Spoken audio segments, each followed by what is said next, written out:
Sir आज तुम्ही अनेक सीओना भेट दिलेली आहे, मुलाखत केलेली आहे. पहिल्यांदा तर मला घोषणा करताना अतिशय आनंद होतोय की आत्ताच ब्रुकफिल्डसोबत आम्ही चर्चा करून एक अत्यंत महत्त्वाकांक्षी प्रोजेक्ट झिरो डाऊन केला आहे. एशियातली किंवा कदाचित जगातली सगळ्यात मोठी GCC ही मुंबईमध्ये करण्याचा निर्णय त्यांनी घेतलेला आहे.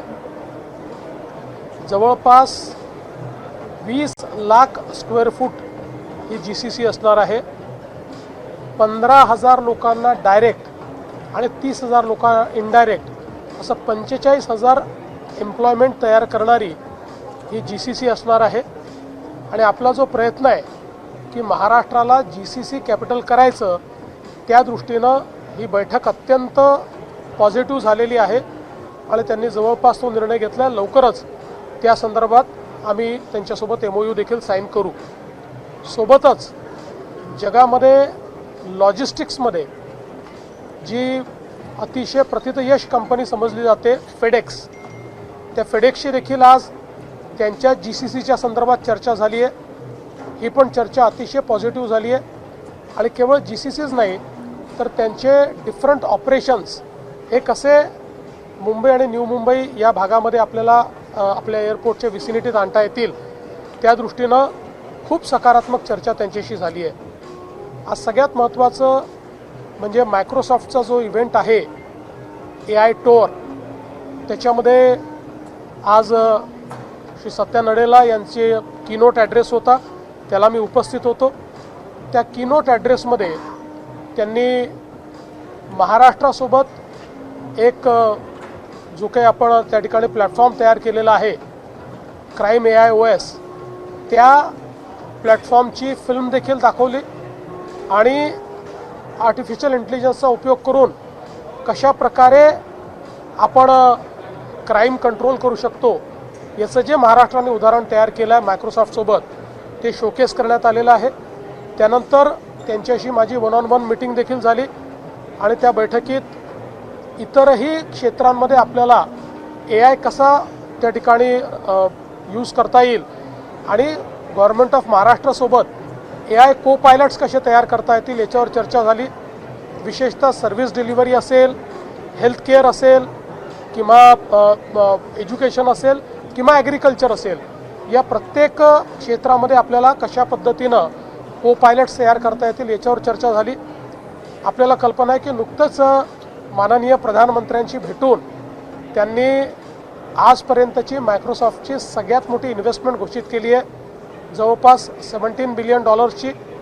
मी त्यांना हे सांगितलं की त्या इन्व्हेस्टमेंटमध्ये आपण महाराष्ट्राचा विचार करावा आणि त्यांनी देखील सांगितलं की निश्चितपणे आम्ही जे काही वेगवेगळे ठिकाणांचा विचार करतो आहे त्यात एक महाराष्ट्र अतिशय प्रामुख्यानं आहे.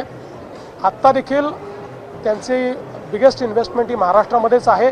त्यामुळे मला असं वाटतं की निश्चितपणे येत्या काळामध्ये खूप चांगली इन्व्हेस्टमेंट आणि टेक्नॉलॉजिकल सपोर्ट आणि AIचा एक प्रकारे महाराष्ट्राला हब करण्याकरता मायक्रोसॉफ्ट पुढाकार घेईल अशा पद्धतीनं चर्चा झालेली आहे, जी अतिशय सकारात्मक आहे. सर, तुम्ही ज्या पद्धतीने सांगतायत की क्राईमसाठी विशेष करून याचा मोठा फायदा होतो, सायबर गुन्हे गेल्या काही वर्षामध्ये वाढलेले पाहायला, त्यामुळे त्याच्यासाठी कशा पद्धतीने आपण आता जे मार्वल तयार केलेलं आहे, जसं मी तुम्हाला मगाशी सांगितलं, जसं आता इथे मायक्रोसॉफ्टच्या याच्यात एक खाली त्या संदर्भात आपण एक हे देखील लावलेलं आहे, त्याचं डेमॉन्स्ट्रेशन देखील लावलेलं आहे.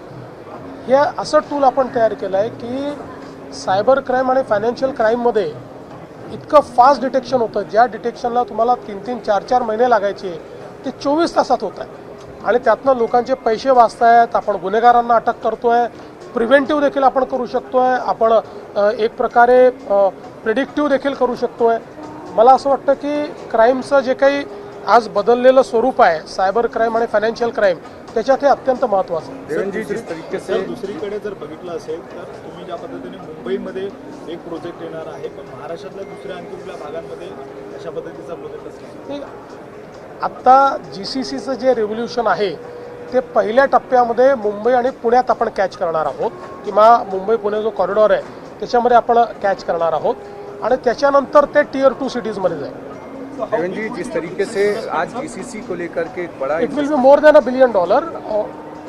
Most exciting part is that for the first time in Asia or probably in the world, they will be constructing property worth 2 million square feet, and the most exciting thing will be it will host 15,000 people, direct jobs for 15,000 people and indirect jobs for 30,000 people. So one single project will actually create 45,000 jobs. Devendra जी, जिस तरीके से आज कई सारे CEO से आपकी मुलाकात हुई और खास करके जीसीसी को लेकर बड़ा इन्वेस्टमेंट का भी यहाँ आज तय हुआ है।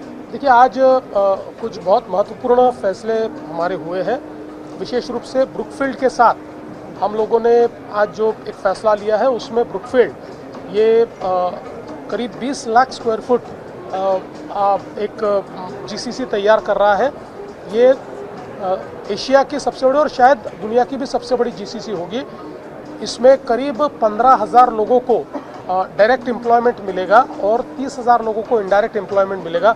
45,000 जॉब्स क्रिएट करने वाला, और ये वैल्यू जॉब्स है, जो डायरेक्ट जॉब्स है बहुत वैल्यू जॉब्स है, तो इसको क्रिएट करने वाला एक बहुत महत्वपूर्ण इस प्रकार का फैसला होगा। इसके साथ साथ फेडेक्स, जो दुनिया की लॉजिस्टिक्स की एक सबसे बड़ी कंपनी के रूप में जिसको देखा जाता है, वो भी अपनी जीसीसी और उसके साथ साथ एक प्रकार से उनकी कंप्लीट इकोसिस्टम वो भी मुंबई के आसपास मुंबई पुणे कॉरिडोर में करने का विचार कर रहे हैं। चूँकि न्यू मुंबई एयरपोर्ट ने लॉजिस्टिक्स के लिए एक नया एक जरिया खोला है, तो उसको लिवरेज करने का उनका प्रयास है। उनके साथ भी हमारी बातचीत हुई है। और आज का सबसे महत्वपूर्ण इवेंट AI टूर, जो माइक्रोसॉफ्ट का श्री सत्या नडेला आज मुंबई में है। अभी अभी उन्होंने प्रधानमंत्री जी की भी मुलाकात की है। उनके साथ भी जो उनका कीनोट एड्रेस था उसमें मैं हाजिर था। उसमें उन्होंने महाराष्ट्र के साथ जो हमारा उन्होंने एक क्राइम AI OS तैयार किया है, जो प्लेटफॉर्म तैयार किया है, मार्वल के नाम से हम लोग उसको चलाते हैं। एक बहुत ही सक्सेसफुल केस है। उस केस को उन्होंने शोकेस किया, उसका वीडियो भी उन्होंने शोकेस किया। उसके बाद उनके साथ मेरी 1-on-1 मीटिंग भी हुई। इस 1-on-1 मीटिंग में हम लोगों ने इस प्रकार के जो AI को पायलट्स है, वो जिस प्रकार से हमने क्राइम सॉल्विंग के लिए तैयार किया है, उसी प्रकार से उसको हम लोग हेल्थ सेक्टर में कैसे ले जाएंगे, उसको एजुकेशन सेक्टर में हम कैसे ले जाएंगे, साथ साथ हम लोग एग्रीकल्चर में कैसे ले जा सकते हैं, उसको सर्विस डिलीवरी में कैसे ले जा सकते हैं, इसके ऊपर भी उनसे बातचीत हुई। और महाराष्ट्र को देश का AI हब हम कैसे बनाएं, इसमें भी हम उनके साथ कोऑपरेट और कोलैबोरेट करेंगे। और उसके साथ साथ आप अगर देखेंगे तो ऑलरेडी उन्होंने ये कमिट किया हुआ है कि भारत में, अभी प्रधानमंत्री जी को उन्होंने कहा कि माइक्रोसॉफ्ट की आज तक की सबसे बड़ी इन्वेस्टमेंट $17 बिलियन की वो भारत में करने जा रहे हैं। तो हमने उनको ये रिक्वेस्ट की है कि भारत में जब वो कर रहे हैं तो महाराष्ट्र एक प्रकार से टैलेंट पूल है, इसलिए महाराष्ट्र का विचार करें। उन्होंने कहा कि निश्चित रूप से महाराष्ट्र उनके एजेंडा पर है और जो लोकेशंस वो तय करेंगे उसमें महाराष्ट्र होगा। पूर्व गृहमंत्री शिवराज पाटील की डेथ हुई है, कैसे देखते हैं आप? मी इथनं लातूरला चाललेलो आहे। शिवराज पाटील साहेब महाराष्ट्राच्या राजकारणात एक अत्यंत मोठं नाव आहे आणि देशाचे गृहमंत्री, लोकसभेचे सभापती किंवा अध्यक्ष आणि महाराष्ट्रातही अध्यक्ष आणि वेगवेगळ्या रोलमध्ये त्यांनी जे काम केलं आहे, एक अतिशय रिस्पेक्टेड अशा प्रकारचे नेते म्हणून त्यांच्याकडे पाहिलं जातं। प्रचंड त्यांचं ज्ञान आपल्याला त्या ठिकाणी पाहायला मिळालेलं आहे की एक अतिशय इन्फॉर्म्ड, अतिशय हुशार अशा प्रकारचा राजकारणी म्हणून त्यांच्याकडे पाहिलं गेलं। आणि त्यासोबत राजकारणामध्ये एक प्रचंड सभ्यता पाळणारा नेता म्हणून देखील त्यांच्याकडे पाहिलं गेलं। त्यामुळे ज्याला एक रिस्पेक्टेड लीडर आपण असं म्हणतो की ज्यांच्याबद्दल सगळ्यांना आदर आहे, पक्षाच्या पलीकडे संपर्क ठेवून, आदर ठेवून काम करणारे ते नेते म्हणून आपल्याला पाहायला मिळतात। एक मोठी कारकीर्द आहे, ज्या कारकिर्दीबद्दल खूप गोष्टी आपल्याला सांगता येतील, त्या मी नंतर बोलीन त्याच्यावर। पण मला असं वाटतं की निश्चितपणे महाराष्ट्रातलं एक मोठं नेतृत्व हे आज आपल्यातनं गेलेलं आहे आणि शिवराज पाटील हे वेगवेगळ्या कारणांनी निश्चितपणे आपल्याला आठवणीत राहतील। त्यांनी केलेल्या कार्यामुळे आपल्याला आठवणीत राहतील। माझं स्वतःचं देखील खूप पर्सनल त्यांच्याशी चांगले संबंध आले आणि अतिशय त्यांचं प्रेम मिळालं।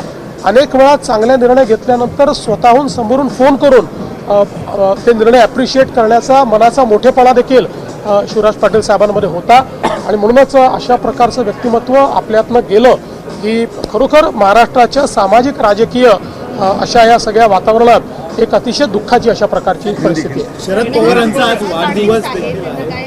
हे निश्चितपणे पवार साहेबांच्या जन्मदिनाच्या निमित्ताने मी त्यांना खूप खूप शुभेच्छा देतो आणि ईश्वराने त्यांना दीर्घ आयुष्य द्यावं, उत्तम आरोग्य द्यावं आणि जी काही त्यांच्या परीनं ते सेवा करतायत ती त्यांनी करत राहावी. मुंबई महानगरपालिकेसाठी शिवराज पाटिल को लेकर के जैसे मुंबई महानगरपालिकेसाठी आज ये बहुत ही दुख की बात है कि देश के पूर्व गृह मंत्री लोकसभा के अध्यक्ष शिवराज पाटिल जी का दुखद निधन हुआ है. अभी मैं यहाँ से लातूर ही जा रहा हूँ वो उनका अंतिम दर्शन करने के लिए. 90 साल की उनकी आयु रही है और बहुत सालों तक उन्होंने महाराष्ट्र और देश की राजनीति में अपना वजूद दिखाया है, बहुत अच्छा कार्य भी किया है. एक बहुत ही जेंटलमैन इस रूप से उनकी तरफ देखा जाता था, एक ऐसे राजनेता जो एक अलग प्रकार की राजनीति करते से बहुत ही अलग अलग पार्टियों में भी उनके प्रति बहुत आदर था, सम्मान था, बहुत सम्मानित इस प्रकार के राजनेता थे और महाराष्ट्र के और देश की राजनीति में उन्होंने बहुत अच्छे कार्य भी किए. तो मुझे ऐसा लगता है कि इस प्रकार के व्यक्ति का जाना हमारे लिए बहुत दुखद है. मैं उनको बहुत बहुत श्रद्धांजलि अर्पण करता हूं. एबीपी माझा, उघडा डोळे बघा नीट.